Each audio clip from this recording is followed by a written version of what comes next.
Noong panahong iyon, nakita ni Jesus ang isang publikano na nagngangalang Levi, nakaupo sa paningilan ng buwis.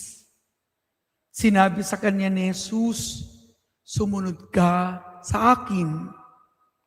Tumindig si Levi, iniwan ang lahat at sumunod kay Jesus. Si Jesus ay nanduga ni Levi ng isang malaking piging sa kanyang bahay. Nakasalo niya roon ang mga publikano at iba pang mga tao.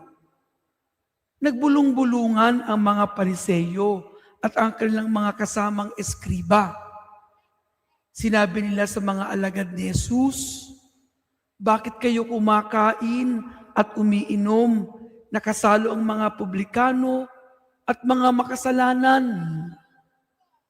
Sinagot sila ni Jesus, "Hindi nangangailangan ng manggagamot ang walang sakit, kundi ang may sakit.